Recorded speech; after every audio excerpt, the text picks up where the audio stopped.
Alright guys, I was gonna walk home. It is gorgeous out today, guys, but I'm gonna take a week.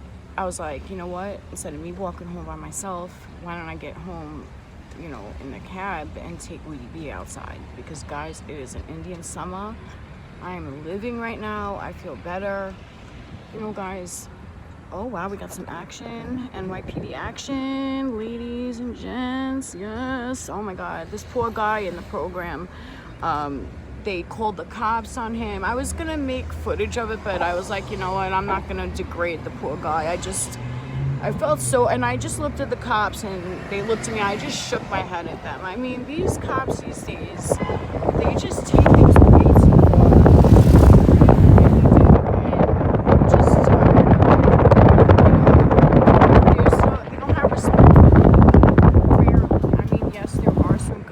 Out there. I'm not saying no, of course there are. I would be a liar to say there was not, but a lot of, it's like one bad apple spoils the bunch, right? So it's like they automatically, it's not fair for them, but it's like stereotypical. And I'm very open-minded, so that's why, but just the way these group of cops are handling this was just not, it was inhumane. Like, you could see the guy had mental issues, and they were just being really, like, cocky with him. They were being arrogant. They were pushing him. They handcuffed him. Like, I don't know what he did, because I was in the middle of contemplating whether I was going to walk home or not. I was in the middle of the bridge between Manhattan and the Bronx, and then Tito called me, and he's like, where are you? I was like, I was going to walk home, and he's like, no, come home now. So I was like, okay, fine. I'll come home now, and I'll just take Weedy B out, which makes perfect sense. Even though I've walked very fast, it's not that, but look guys, I mean, it is beautiful outside. Oh my Lord, thank you Lord. Look at it. Look how nice it is. Everyone's out and about. This is Manhattan now, guys.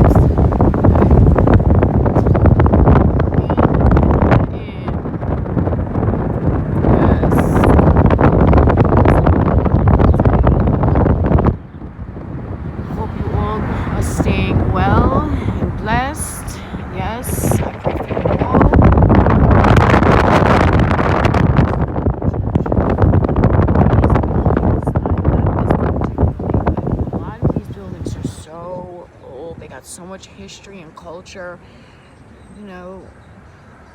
it's really amazing how diverse New York City is. It's beautiful. It really is. It's amazing. So this is what Tito wants to do. He wants to check out New Orleans. He wants to keep our apartment here in Manhattan, but he wants to get another place over there, like a getaway, just in case something, goes down. Because you just never know, and I'm so proud of him that he's going to do that. And yes, guys, thank you for being concerned about me. I appreciate that, I really do. But I survived a lot of things by myself, and I'll be just fine. It's only for a couple of days. So, and Tito went to Florida, remember, but unfortunately, I was going through I was very sick, and it had nothing to do with that he left to Florida that time. It just happened that way. I believe the Lord was testing my faith, because my body was going through something that I could never even explain to you guys. It was the most scariest thing that pertaining to my own body and its own defense mechanism, and within myself, without anyone inflicting things upon me, was the scariest. Even more scarier when I had double pneumonia, bacterial pneumonia. The story with me and the pneumonia. So when I was homeless in the street, at that point it was going on. Let me see. It was 2009. I was going on 8 years out there at that time. Okay, and it was summertime, and I'm walking up a street called Spofford, okay? I'm sorry, Seneca. Okay, I was walking, there's a hill and it goes like the street starts out, you know, as a plateau, and then it starts inclining very, very, you know, it's very steep. So as I'm, you know, going down the decline, that's where the river is over there. This is called Halleck Street, okay? And there's a park there now. And there was a park, no, I don't know, the park wasn't built yet at that time. No, it was not.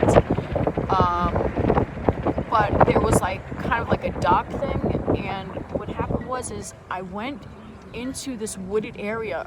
So I lived under that bridge, but this was the other side of the bridge, the Bruckner. And I went into like this brush of, you know, trees and bushes and whatnot. And I just laid down in the sun. I fell asleep, guys. The sun was beaming on my face, like beaming. Prior to all of this, I had had a cough for quite some time. Like, I was coughing up black sputum. This is 100% true. I was coughing up black sputum. And what happened is I didn't care, because I was out there and I didn't care. I was throwing up black sputum. It did not faze me. It did not even bother me. I just did what I did and didn't even think twice, like, oh, I should get checked out. Nothing. So as I'm laying there in the brush and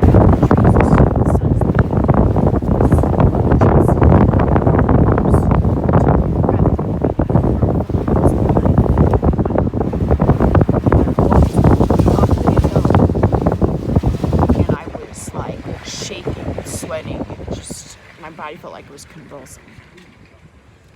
You think that I would want to go to the emergency room? You would think that I'd want to see what was going on with me. No, I did not. Just like when my back was slashed, I did not seek medical attention. I was walking around for hours with Mayor Ellis' scarf tied around my back. Yes. So I go to a friend of mine. His name was Amos. They call him Famous Amos after the cookies, but that was his real name, Amos. And I went in his apartment, and he said that I coughed and I just passed out. He called the ambulance for me. I don't remember any of that. I remember going to his house, and that was it.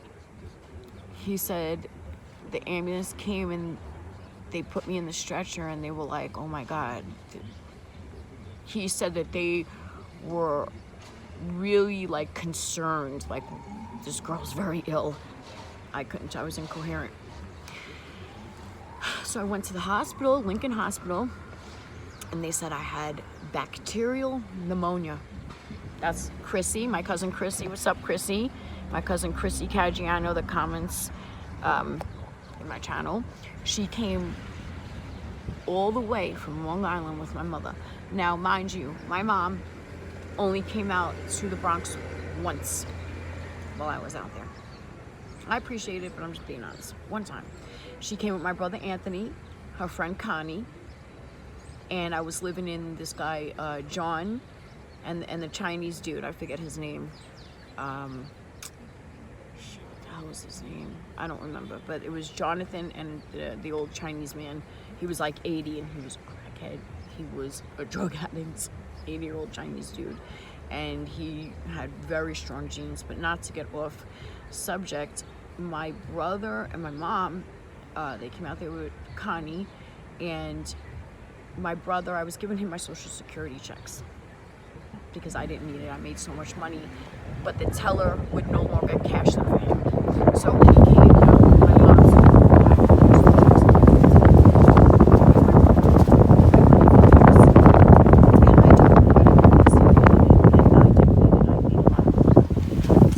getting back to the pneumonia, so my mom came out there and she said that the doctors called her and they said, your daughter is not going to make it through the night.